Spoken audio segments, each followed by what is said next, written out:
Hello guys, അപ്പോൾ നമ്മുടെ ചാനലിലെ ഇന്നത്തെ വീഡിയോയിലോട്ട് എല്ലാവർക്കും സ്വാഗതം. ഇന്ന് ഞാൻ ചെയ്യുന്നത് ഒരു ഗെറ്റ് റെഡി വിത്ത് മീ ആണ്. ഒപ്പം രാവിലത്തെ ഞാൻ ജോലിക്ക് പോകുന്നതിന് മുന്നേയുള്ള കുറച്ച് കാര്യങ്ങൾ മാത്രം കാണിക്കുന്നുണ്ട്. ഇന്ന് എൻ്റെ ഹസ്ബൻഡിനെ ഞാൻ വെളുപ്പാൻ രാവിലെ 4 മണിക്ക് കായംകുളത്ത് പോകാനായിട്ട് കൂടെ പോകുന്ന ആളുടെ കാറിലാണ് പോകുന്നത്. അപ്പോൾ അവിടെ സ്കൂട്ടിയിൽ കൊണ്ടാക്കിയിട്ടാണ് ഞാൻ വന്നത്. ഇപ്പോൾ സമയം രാവിലെ 5 മണിയായിട്ടുണ്ട്. ഞാൻ കുട്ടിയെ കൊച്ചി കഴിക്കാനുള്ള ഫുഡ് കാര്യങ്ങൾ റെഡിയാക്കിയിട്ടുണ്ട്. പിന്നെ അവർക്ക് രാവിലെ കഴിക്കാനായിട്ട് മാഗി മതി എന്ന് പറഞ്ഞു. അപ്പോൾ അത് ഞാൻ ഉണ്ടാക്കി വെച്ചിട്ടുണ്ട്. ചായയൊക്കെ കുടിച്ച ശേഷം ഞാൻ അവിടേക്ക് ഒന്ന് ക്ലീൻ ചെയ്തിട്ട് ഡ്യൂട്ടിക്ക് പോകാനായിട്ട് ഞാൻ റെഡിയാകുന്നുണ്ട്.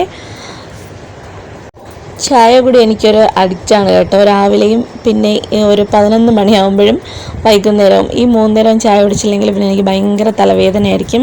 ഞാൻ വിത്തൗട്ടാണ് കേട്ടോ കുടിക്കുന്നത്.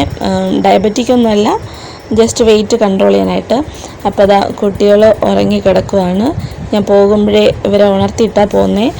അപ്പോൾ നമുക്ക് ഇനി റെഡിയാകാം. ആദ്യം ഞാൻ ഫേസ് വാഷ് ഇട്ടൊന്ന് ഫേസ് വാഷ് ചെയ്ത ശേഷം പുറമൊക്കെ ഒന്ന് കഴുകിയിട്ട് ഞാൻ ഡ്രസ്സ് മാറി വന്നിട്ടുണ്ട്. അപ്പോൾ നമുക്കിന്ന് കോളേജ് ഡേ ആണ്, ഫങ്ഷനാണ് ഇന്നും നാളെയും. അപ്പോൾ അതിനായിട്ട് ഞങ്ങൾ ഇന്നെല്ലാവരും സാരിയാണ് എടുക്കുന്നത്. സാധാരണ നമ്മൾ ഡ്രസ് കോഡ് ഒരുപോലെ സാരിയൊക്കെ എടുക്കാറുണ്ട്. പക്ഷേ ഈ വർഷം അങ്ങനെ ഒന്നുമല്ല, അവരവർക്ക് ഇഷ്ടമുള്ള സാരി കൊടുക്കാം. ഇതെൻ്റെ ഹസ്ബൻഡിൻ്റെ അമ്മയുടെ സാരിയാണ്. ഈ ബ്ലൗസ് ഇതിന് മാച്ച് ആവുന്നുണ്ടോ എന്നൊക്കെ എനിക്ക് ഡൗട്ടായിരുന്നു. കുറേ സമയം ഞാൻ ഇതെടുത്ത് വെച്ചിട്ട് കുറേ മൂന്നാലത്തെ പരിപാടിയൊക്കെ കാണിച്ചു, ഇതെനിക്ക് ചേരുന്നുണ്ടോ എന്നൊക്കെ നോക്കി. പിന്നെ അവസാനം ഫൈനലൈസ് ചെയ്തു ഇത് തന്നെ ഇടാമെന്ന് കരുതിയിട്ട്. എനിക്ക് ഈ ഒരുപോലെ കളറ് ബ്ലൗസ് വരുന്നത് ഇഷ്ടമല്ല. ഈ സാരിക്ക് ശരിക്കും ബ്ലൗസ് ഉണ്ട്, പക്ഷെ ഒരുപോലെ കളർ വരുന്നതുകൊണ്ട് എനിക്കിഷ്ടമല്ല. അപ്പം ഞാൻ മുടിയൊക്കെ ജട കളഞ്ഞ് മുടിയൊക്കെ ഒന്ന് സെറ്റ് ചെയ്തെടുത്തിട്ടുണ്ട്. എൻ്റെ മുടി ഭയങ്കര ഫ്രഷ് ചെയ്യാണ്ട് കൺട്രോൾ ചെയ്യാൻ ഭയങ്കര പാടാണ്. കേളി ഹെയറും കൂടെ ഉണ്ട്, പിന്നെ പറയണ്ടല്ലോ. പിന്നെ ഞാൻ ഫൗണ്ടേഷനോ കോമ്പാക്റ്റ് പൗഡർ ഒന്നും യൂസ് ചെയ്യാറില്ല. നേരത്തെ ഉപയോഗിച്ചുകൊണ്ടിരുന്നു, എനിക്ക് നന്നായിട്ട് കുരു വരും. അതുകൊണ്ട് ഞാൻ നമ്മുടെ സാധാരണ ടാൽക്കം പൗഡറാണ് യൂസ് ചെയ്യുന്നത്.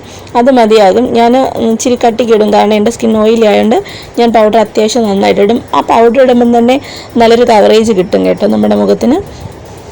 അപ്പോൾ അടുത്ത് ഞാൻ ഐബ്രോ ഒന്ന് ഫില്ല് ചെയ്ത് കൊടുക്കുകയാണ്. ഞാൻ സാധാരണ ADSൻ്റെ ഐബ്രോ പെൻസിലാണ് യൂസ് ചെയ്യുന്നത്. ജസ്റ്റ് ഒന്ന് ടച്ച് ചെയ്ത് കൊടുക്കുകയാണ്. അപ്പോൾ ആദ്യം ഞാൻ വലത് സൈഡത്തെ ഐബ്രോ ഒന്ന് ടച്ച് ചെയ്ത് കൊടുക്കുന്നുണ്ട്. അതിനുശേഷം ഇടത് സൈഡത്തെ ഐബ്രോ ഒന്ന് ടച്ച് ചെയ്ത് കൊടുക്കുന്നുണ്ട്. ഇപ്പോൾ ഒരു സൈഡത്തെ വ്യത്യാസം കണ്ടോ? ഇത് ടച്ച് ചെയ്തതാണ്, ഇടത് സൈഡത്തിന് ടച്ച് ചെയ്യാൻ പോകുന്നതേ ഉള്ളൂ. വലിയ മേക്കപ്പും കാര്യമൊന്നുമില്ല, സാധാരണ നമ്മുടെ കയ്യിലുള്ള സാധനങ്ങൾ വെച്ചുള്ള സിമ്പിളായിട്ടുള്ള മേക്കപ്പാണ് കേട്ടോ ഞാൻ കാണിക്കുന്നത്.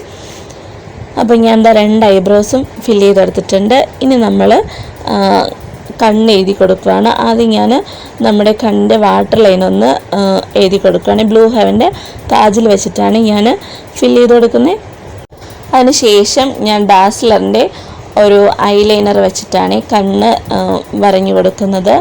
കണ്ണ് എഴുതുമ്പോഴത്തേക്കും ഞാൻ ആദ്യം മേൽഭാഗം എഴുതും, അതിനുശേഷമാണ് താൽഭാഗം എഴുതി കൊടുക്കുന്നത്. ഞാൻ പണ്ടൊക്കെ സ്കൂളിൽ പഠിച്ചിരുന്ന സമയത്ത് മേൽഭാഗം മാത്രം ഐലൈനർ ഇട്ട് വരയുമായിരുന്നു, താൽഭാഗം വരയ്ക്കാറേ ഇല്ലായിരുന്നു. പിന്നീടാണ് ഞാൻ കണ്ണിന് താഴെയും ഐലൈനർ യൂസ് ചെയ്യാൻ തുടങ്ങിയത്.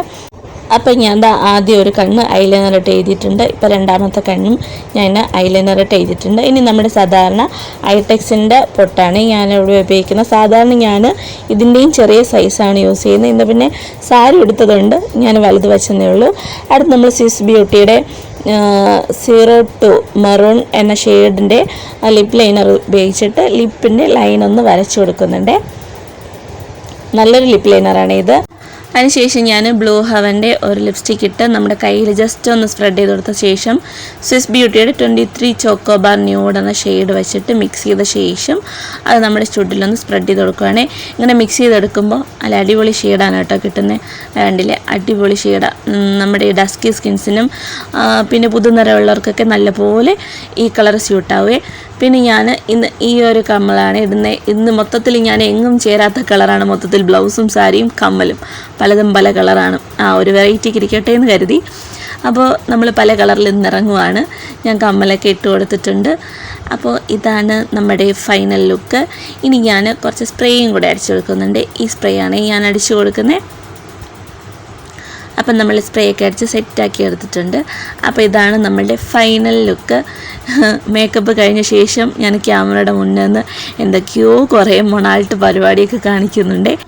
ഫസ്റ്റ് ടൈമാണ് ഞാൻ ഗെറ്റ് റെഡി വിത്ത് മീ ചെയ്യുന്നത്. അപ്പോൾ അതിൻ്റേതായ ചില പോരായ്മകളൊക്കെ കാണും, എന്നോട് ക്ഷമിക്കണം. അപ്പം നമ്മുടെയൊക്കെ ഫൈനൽ ലുക്ക് ഇതാണ്. അപ്പോൾ നമുക്ക് കോമ്പാക്ട് പൗഡറും ഫൗണ്ടേഷനും ഒന്നും ഇല്ലാതെ വളരെ ലളിതമായ രീതിയിൽ നമ്മുടെ സാധാരണ ടാൽക്കം പൗഡറും നമ്മുടെ കയ്യിലുള്ള കുറഞ്ഞ സാധനങ്ങളൊക്കെ വെച്ചിട്ട് ഇങ്ങനെയും ലുക്കായിട്ട് നമുക്ക് ഒരുങ്ങാൻ പറ്റും കേട്ടോ. അപ്പോൾ പുതിയൊരു വീഡിയോ ആയിട്ട് വീണ്ടും കാണുന്നവരേക്കും ബായ്.